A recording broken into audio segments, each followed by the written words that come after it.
There's one thing that makes us hit it off even. What's that? Money. More than Shay ever saw in his whole life.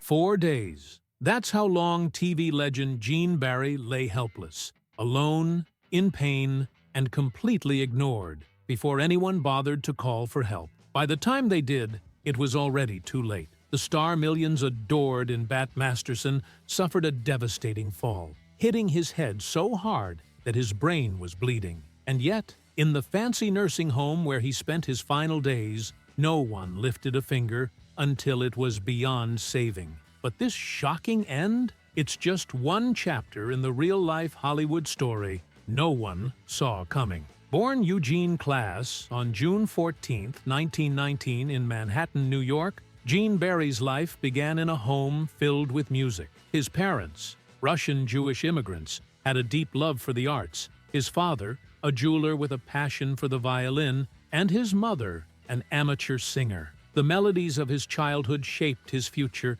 pushing him toward a life of performance. But no one, not even young Eugene himself, could have imagined just how far his journey would take him. Growing up in Brooklyn during the Great Depression, money was tight, but his parents never stopped believing in his talent. By high school, Barry was a skilled violinist, dreaming of a career in classical music, until one moment changed everything. A brutal injury during a high school football game crushed those dreams, forcing him to pivot. Music had always been his passion, and now he had to find another way to use it. That's when he discovered his voice. Literally, with a powerful baritone that could command any room, he found a new path and never looked back. At just 17, he won a life-changing scholarship to the Chatham Square School of Music, personally awarded by RCA head David Sarnoff. It was the break he needed. For 2 years, Barry trained relentlessly, honing his craft and performing wherever he could.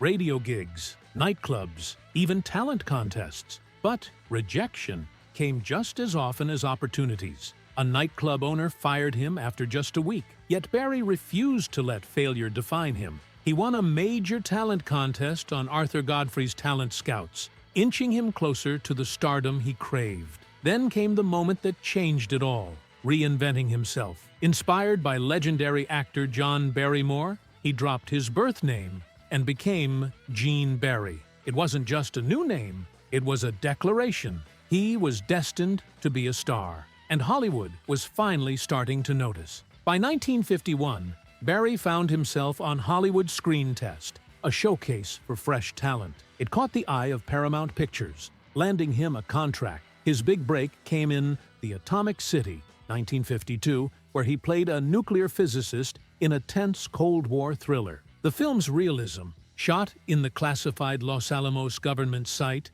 made waves, and Barry's performance turned heads. But it was the following year that cemented his place in cinematic history. In 1953, he starred in The War of the Worlds, a sci-fi epic that redefined the genre. Audiences were captivated. His portrayal of Dr. Clayton Forrester, a scientist battling an alien invasion, was calm, intelligent, and heroic, the perfect leading man for the Cold War era. The film's groundbreaking special effects won an Academy Award, and Barry became a household name overnight. But Hollywood had a way of boxing actors in. Despite his undeniable charisma and talent, he kept getting the same roles: smooth, refined, elegant. He longed to play fathers, grandfathers, real, everyday men. But instead, he was cast as the polished cowboy, the charming detective, or the sophisticated lawman. It was both a blessing and a curse.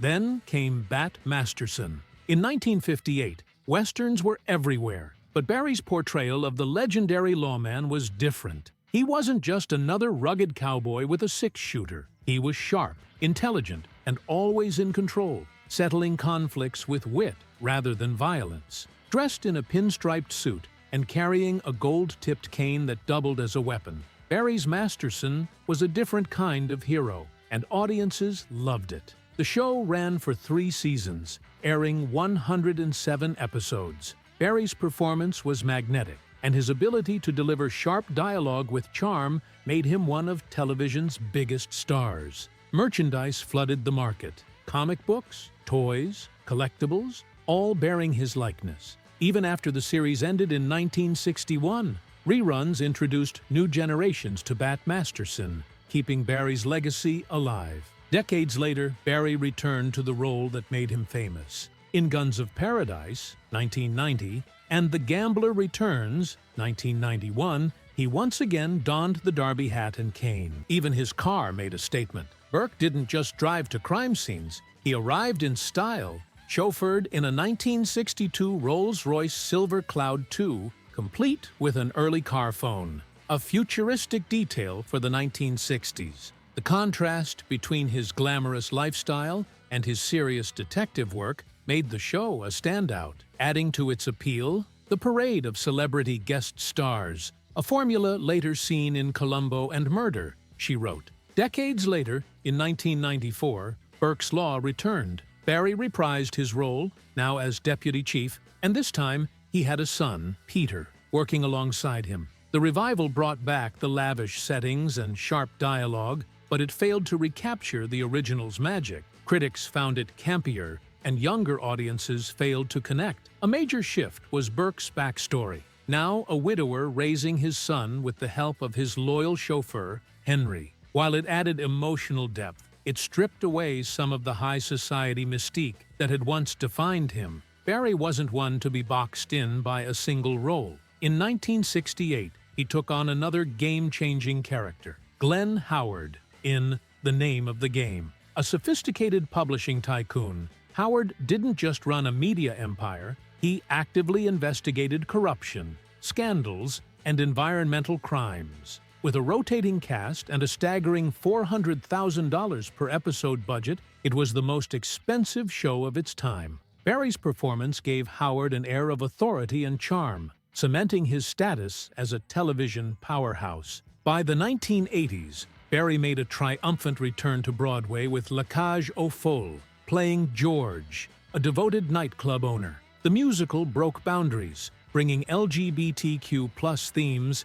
into mainstream entertainment. His heartfelt performance earned him a Tony nomination, a career milestone he considered among his proudest achievements. His work on stage continued, often alongside his wife, Betty Claire Kalb. They shared a love for the theater, performing together in classic productions and cabaret shows, proving that his talent wasn't limited to the screen. But behind the glamour was an enduring love story. Barry met Betty in 1944 under unusual circumstances. She had to wear a wig to keep her role in Catherine Was Great, a play starring Mae West, who refused to work with blondes. Fate intervened, and by the end of the night, Barry and Betty had switched dates and fallen for each other. Their love stood the test of time, nearly 60 years of marriage, raising 3 children, and navigating the highs and lows of Hollywood. Even in his busiest years, Barry prioritized his family. Long hours on set didn't stop him from creating cherished memories, vacations, birthdays, and everyday moments that his children still hold dear. But tragedy struck in 2003 when Betty passed away just weeks before her 80th birthday. Barry was shattered. He often spoke of her as his greatest source of strength and never remarried, choosing instead to treasure their shared memories. Then, the unthinkable happened. By the mid-2000s, the man known for his razor-sharp wit and impeccable charm started to forget the stories he once loved to tell. The slips became too frequent to ignore. His family noticed the confusion, the frustration. Then came the devastating diagnosis: Alzheimer's disease. The sharp, commanding presence that defined him for decades slowly faded. Lines he once delivered with ease became distant echoes. As the disease progressed, Barry struggled to recognize familiar faces, losing pieces of himself along the way. By June 2009, it was clear he could no longer live alone. At 90, he moved into the Sunrise Assisted Living Center in Woodland Hills, California. But just 6 months later, disaster struck. On December 5th, Barry suffered a fall, one that would prove fatal. A traumatic head injury,